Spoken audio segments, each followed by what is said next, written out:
Hi, Coach Joe Lukacs, and welcome to the Magellan Network Show. For nearly 30 years, I've been focused on helping advisors become the best both personally and professionally. This show is dedicated to sharing with you tools, tips, strategies, distinctions, things that are working now. I'd love for you to take a moment, and if you're watching this on YouTube, click the like button and also the subscribe button so you get automatic updates. And if you happen to be listening to us on a podcast, make sure you're subscribed to the podcast and you leave a positive review for us. Now, with that said, let's get to today's episode. Hi, it's Coach Joe Lukacs, and welcome to this episode of the Magellan Network Show. In this episode, I want to talk about one of the key differentials between advisors who achieve their goals and elevate to the highest levels and really those that struggle. And what's very interesting, it's not what you probably think it is. You know, most people, most advisors in advisor land think it's about hard work and planning and vision and mindset, and all those things are accurate. They are definitely part of the recipe. But there's a singular ingredient that has to be present in order to, in essence, almost guarantee you're going to reach those goals. So what is that element? It's basically how flexible and adaptable are you? So in essence, when things don't go according to plan, and I don't know, you tell me, when in life does things go according to our plan? You know, if you think about it, I know any business plan I've put together, any quarterly game plan I've put together, it's a nice concept, and then, you know, reality comes and smacks you in the face. We're like, okay, we're not going to do that. And so you've got to think about, you know, how do you win ugly? It's probably a good way of saying it. Maybe that'll be the title of this thing, how to win ugly. Because you have to learn that. A lot of people in this game, advisor world, who operate what I call black and white, which is, hey, I'm either successful or I'm not. I'm either on track or I'm not, right? I'm either having a great day or I'm not. And it's like, well, once I flip it over from great to not, then I stay there, right? And the reality is you don't have to. The skill set all of us need is to how do you get off the canvas when we get punched in the face. Now, obviously, we don't have that physically happen to us. But like, for example, look, if your top client fired you today, what would you do? If your assistant walked out and said, you know, I'm done with you, I've had it, I'm done. And they, no 2 weeks notice, they're out the door, right? What would you do? And don't confuse this with negative thinking. This is not negative thinking. This is preparation. This is about thinking about in advance how you would handle situations. You know, one of the things that I talk to my personal clients about often is, hey, if your top 3 or 4 clients were to leave you today, you would just get ACAT forms. What would you do? And you know, I want them to think about it. And again, this is not like projecting negativity on anything. It's, you know, and it's interesting because I'll get answers from like freak out mode to that would kind of suck, right? The bottom line is this. If you have something bad happen to you, something negative, right? And it throws you for a loop where you go in the proverbial emotional tank for days, weeks, right? And by the way, that is a lot more common than you think in our industry where men and women get something negative happen to them and they spiral. It's almost like they can't take the blow. They just can't get off the canvas. They can't get off the deck. They can't pick themselves up. It's only after sometimes days or weeks and going through all these maturations do they finally come to a conclusion, I gotta get my butt back in gear. But meanwhile, all the momentum, all the habits, all the mindset, everything gets busted up. And then we're like rebuilding the man or woman from scratch. That's a hard way to go about things, right? So what I want you to do is to think about how to handle things in advance. So I'll pose the questions again. If your top couple clients were to fire you today, what would you do? What would be your approach? What would be your mindset? What would be your action? And if you said, hey, that would really suck. And I've done this, by the way, with clients. And I've gotten those calls where the partner walks out, right? Or the partner dies. Or the top clients walk out, right? Or the assistant walks out. And I get that 911 on my cell phone. I need to talk to you. It's an emergency. You know, first thing we do, okay, how much time do you need to process this? And sometimes I'll tell an advisor, a client of mine, why don't you take the rest of the day and just get out of there and clear your head? But no more than 24 hours, right? So we'll say, so it's okay if you need time to process, okay? So actually, in most cases, that's probably the best thing to do, because if you go into react mode, a lot of times, first off, you're gonna be highly emotional. You're not gonna make the best decision. You're not in a resourceful state. And you could actually make matters worse. So I like the idea, but it has to be defined. You just leave it open-ended, right? Oh, I'm devastated, and you'll say devastated. It's like mourning, like the loss, right? You can't stay there for weeks. 24 hours, make a deal with yourself. Then inside of that 24 hours, go back, because here's what happens, right? We tend to fixate on negative things. So, oh my God, I lost 15, 20% of my revenue stream, or I lost my resource, or my part, whatever negative happened to you, right? We tend to, as human beings, when something like that happens, we get so close to it emotionally that we think it's everything in our world. Like all of a sudden, like somebody put a wet blanket on our emotional fire. And that's necessarily not true. So what I would have you do in that 24-hour let's sit down, let's regroup window, right? Is, hey, what are you grateful for? What are you excited about? What are still the good things in your life, personally and professionally?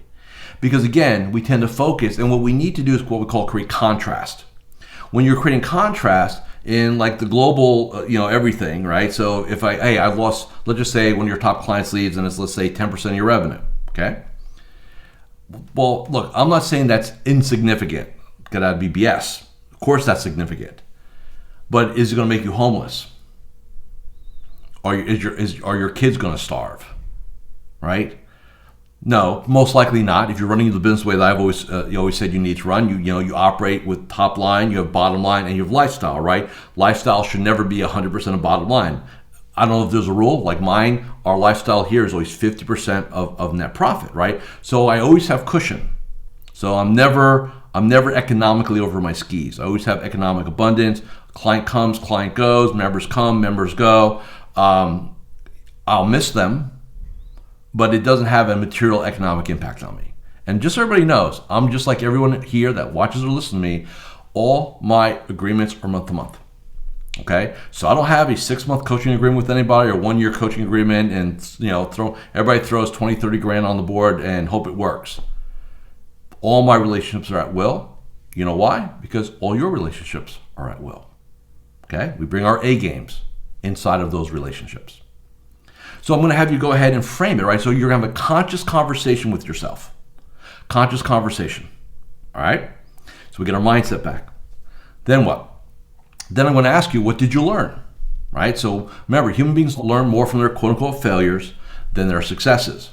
So you want to do a debrief. Hey, because maybe, look, and sometimes it happens, and we'll just keep it on the client side for a second. Hey, clients leave, right? I have a rule. Usually it doesn't happen. But when I'm doing business planning with my clients, right, and strategic planning, I always talk about expect a 5% attrition rate.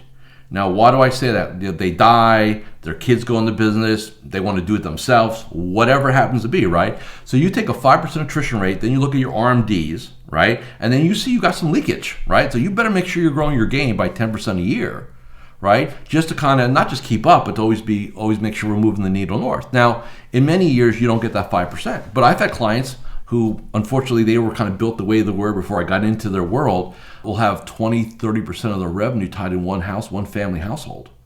And boy, man, I'll tell you what, when they say jump, you say how high. It's not the business you want to be in, right?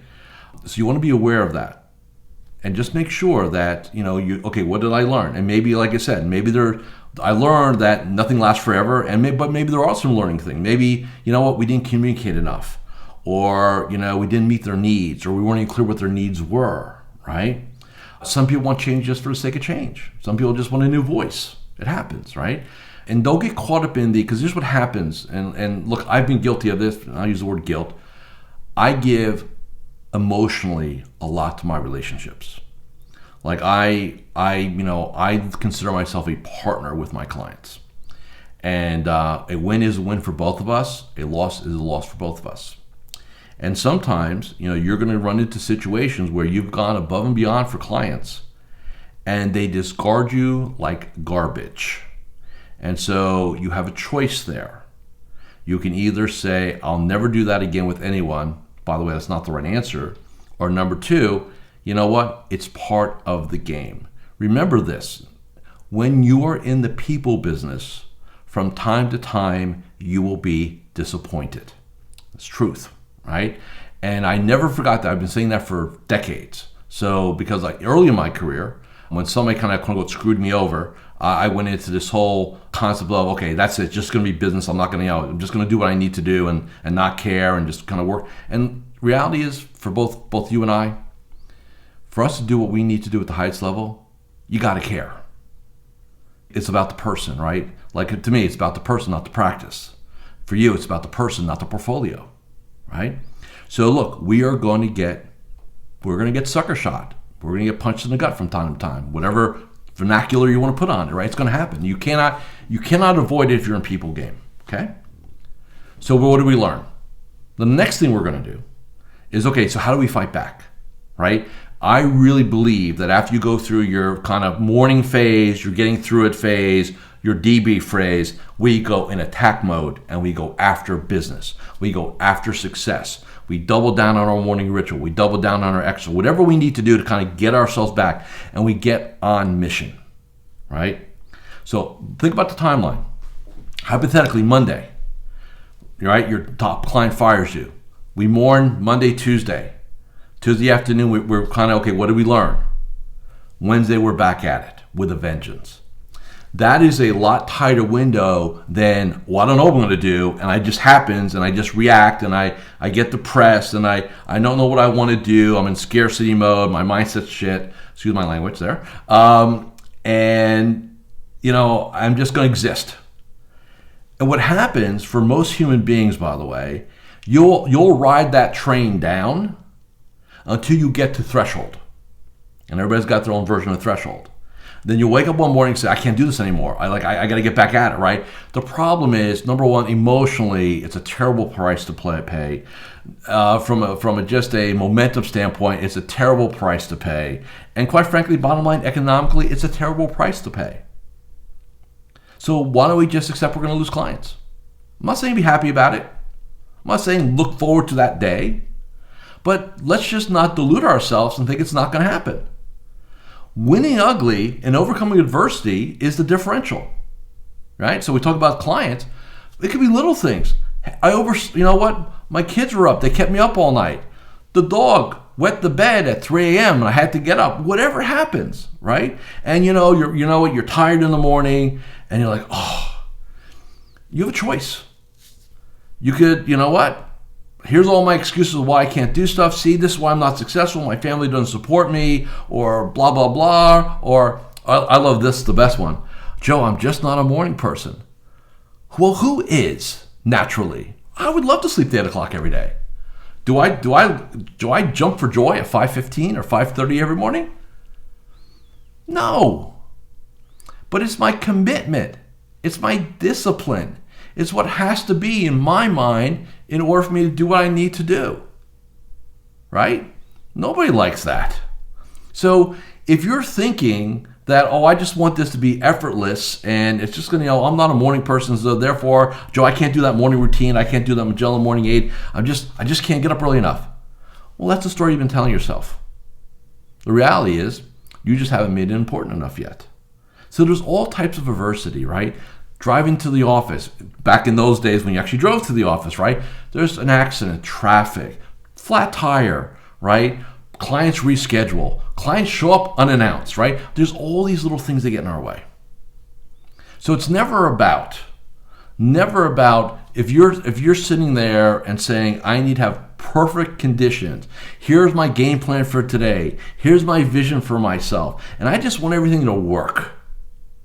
And I never want to sail through a storm. Like, I just want perfect oceans, glass, right? With a great wind, no issues, right? I'm just going to go do my thing. You'll make some money in this game. You will make some money. You will have a certain level of success. But I'll tell you this. Number one, you'll be very frustrated. Number two, you're always going to wonder, how come I never achieved greater? It's because you're not thinking about how to handle the adversity that shows up. And again, do not confuse this with negative thinking. It's not negative thinking. It's preparation. Quick story, and then we'll get you out of here. I live in Florida. It's May, right? I'm recording this, second week of May. We're now in the beginnings of hurricane season.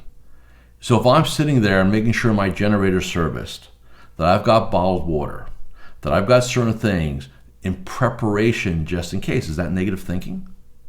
Am I sitting there willing a hurricane, a Cat 5, to come over Melbourne, Florida? No. I'm preparing. I'm getting my mind around it, right? I'm making sure that I give myself the best opportunity to have a quote-unquote successful outcome in case of that negative experience.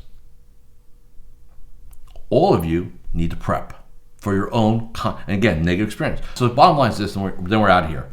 Decide in advance how you're going to handle and overcome obstacles, disappointment, negativity, failure in advance. Do not just, we'll see what happens. That's the dangerous part, okay? Thanks for listening. Thanks for watching this episode of the Magellan Network Show. Thank you for watching or listening to this episode of the Magellan Network Show. Hey, if any of this resonated with you, I invite you to come to MagellanNetwork.net, and we have a powerful group coaching community of like-minded advisors. Come in for a trial. You and I will have a one-on-one conversation.